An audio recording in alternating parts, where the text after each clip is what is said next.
The issue with it currently is the muffler is really loud. And so something fell off.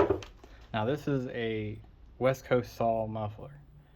I've nothing good things to say so far, but I'm gonna open this thing up and crack out and see what happened. If it broke, or if the screws fell out, or what. Because let's see what we got in here. Yep, screws just fell out. So this is kind of like a review, I guess you could say. But so far this muffler has been amazing. Kind of have to wiggle it up out of there.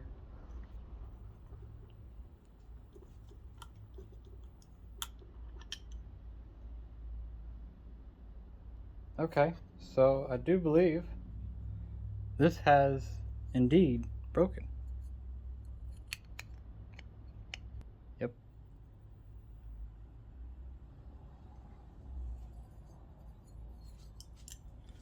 See, because this piece right here is supposed to be there. Now, I believe I still could continue to run this muffler.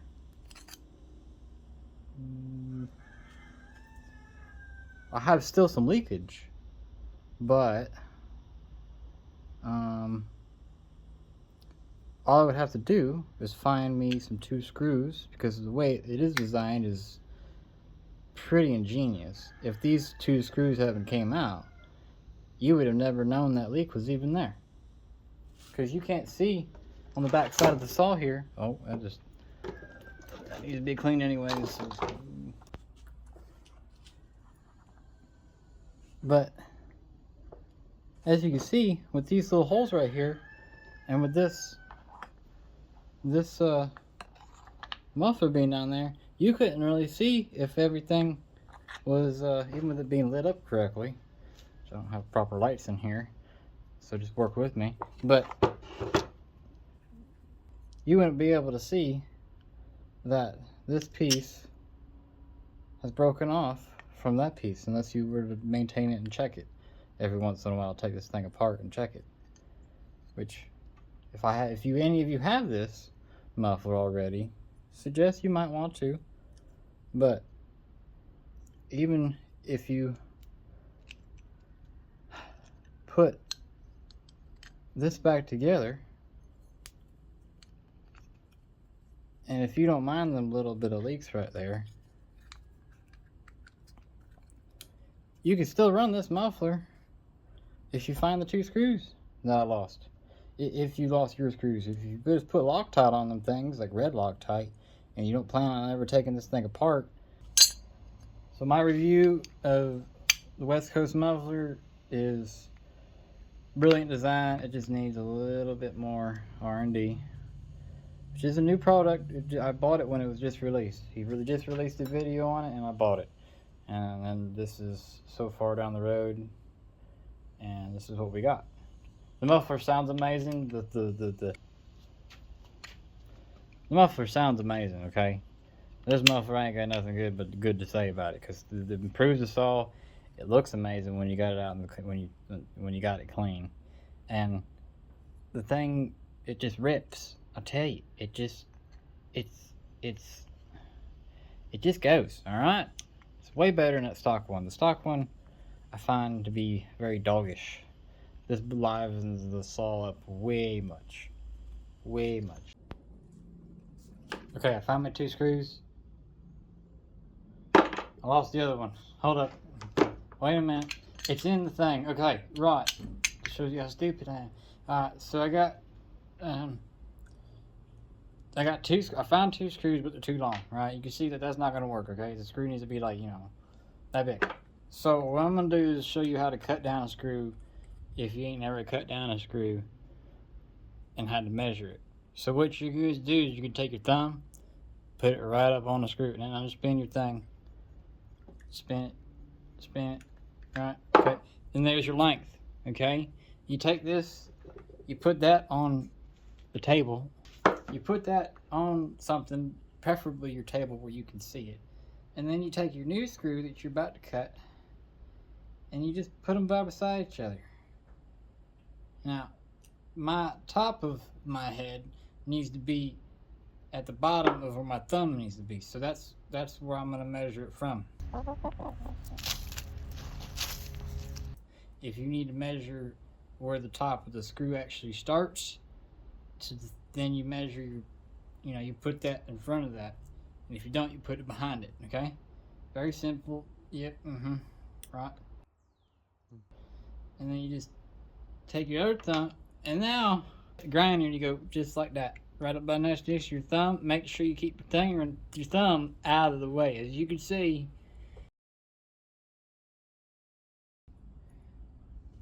so it turns out I don't need to cut my screw, because when I was looking for a Sharpie, because I don't want to, actually cut my finger, I wasn't going to cut it with my finger because, like, normally hold it like that and cut it anyways.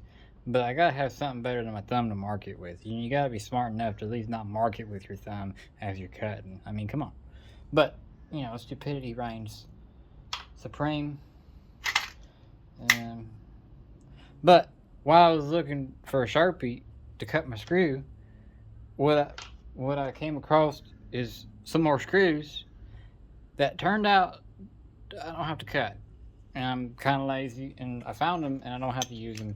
So we're gonna just throw this thing back together right quick because, I don't want to spend money on another one, and I got more tree work to do. So I'm just gonna put those two things back in there, just like I said, because this is a good design. Okay, there's gonna be minimal leakage after I'm done with this, because there'd be one little thing I might throw in there. See, now what I'm gonna do, you can't really see this sadly, is between the two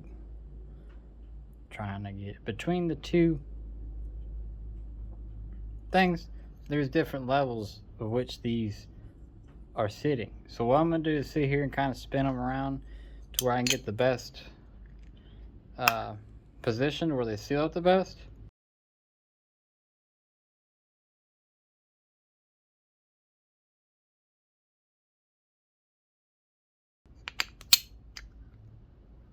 Oh, there we go. Got it. Took a little finagling. Okay, the idea was to put red Loctite on it. However, I don't have any red Loctite here. So, I don't feel like going to the store to get it. So, what I'm gonna do is just take some the crappy JB weld, and we're gonna shove it on there, and we're gonna see what happens. But what we're gonna do here is we're gonna shove a bunch of glue inside the muffler here. We're gonna just shove in the JB weld to this thing because it's not worth the trip to the store for some red Loctite. This may or may not work. It's already broken. I can't really screw it up much more. Apart from it being smelling when I fire that for the first time again after this is cured, it might smell a bit, but that doesn't bother me very much. It's a two smoke. Just gonna smoke. I'm gonna tighten them down until they're almost stripped. Okay, because I'm gonna run it until it breaks again or until it falls apart again. I'll let you know how long that is. Yep.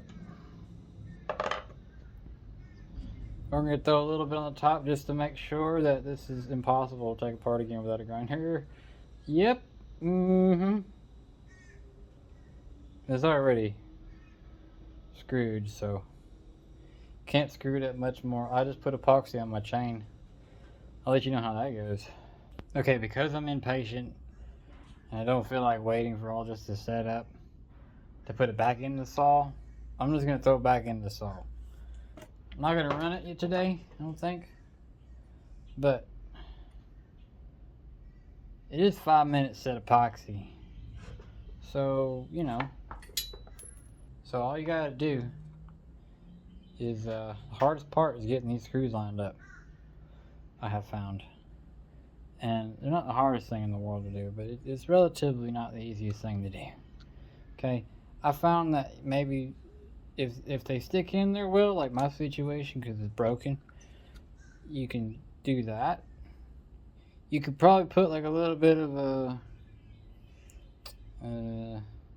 grease or something on the top there, maybe make it sticky enough to where it slide there and to stay. You could do that too, but if not, slide the thing in there and then shove your screws in from the top. Mine are slightly melted because when I was running the saw without the cover on it, it slightly melted it. But other than that, you just screw the two in there. I found that would be the easiest way to do it. If you can get the screws to stay about halfway in between the muffler, you just slide the thing in there and it lines right up and goes right in there. But if you can't get that, put a little bit of grease on the top of the screw, not on the threads. Mind you, don't put that on the threads. You put this grease on the thread, you won't have a fun time. There you go. That's simple. Also, if you don't got a chainsaw tool, a T25, I believe. Sorry, T27 Torx bit works amazing. Okay, I use that all the time. No, you won't have fun with that one.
So as I was cutting probably for about 15-20 minutes. This wasn't like that. I try to show you right as it did it, as it was smoking. I'm sure I can show some of the video, but I try to do it right as it was smoking, come up to it so I could show you it was bending. It's plastic off of, it's not good for it. There's a hole there. You can see the carbon fiber through it. I don't think I can get to the threads of the bolts now. So if you do want to repair it, just weld it. Instead of being lazy and putting glue on it, just throw some welds on the thing and call it good if you want to repair it. That's what I'm fixing to do if this thing is still able to be pulled apart again. But might not buy a new one because of this issue. I will say I thought I could throw it back on there and it might, be all right, but it turns out it's not. But that's okay. I mean, it's still a relatively new thing, and I think he's pretty much the only person that is making mufflers out of aluminum for CNC. So maybe a little bit thicker aluminum might help. Might help with the design of it. I don't know, I'm gonna tear it apart again. I'll make another video about it when I tear it apart again. And I don't care about no warranty. Even if there is one, it's probably too far out of gone. I don't remember when I bought the thing, but he made a video about it and I bought it. And now I have it. And it's broke. That'd be. However, let me add this. This saw has been dropped out of a tree. Okay, and it has been thrown around on my belt, been banged up against trees, climbing trees. Typical use of this type of saw. Climbing trees, being dropped, thrown around, the back of a truck. And it's hard to build something out of aluminum that will hold up to that because aluminum will eventually crack. Almost every situation I've seen with aluminum, they always crack at some point in time once they get old and hot. Heat cycles as well. However, if you keep one of these, like if you buy one and you keep one on backup, you might be better off with that because this is a really good muffler. It's really light, makes the saw a lot lighter. You saw how well it was running. It ran amazing. So I'm just going to weld it up and improve it a little bit. I'll show you how I do it. But the next video, I got too many jobs I got to go do. I'm just going to take this plate off and see what we can do.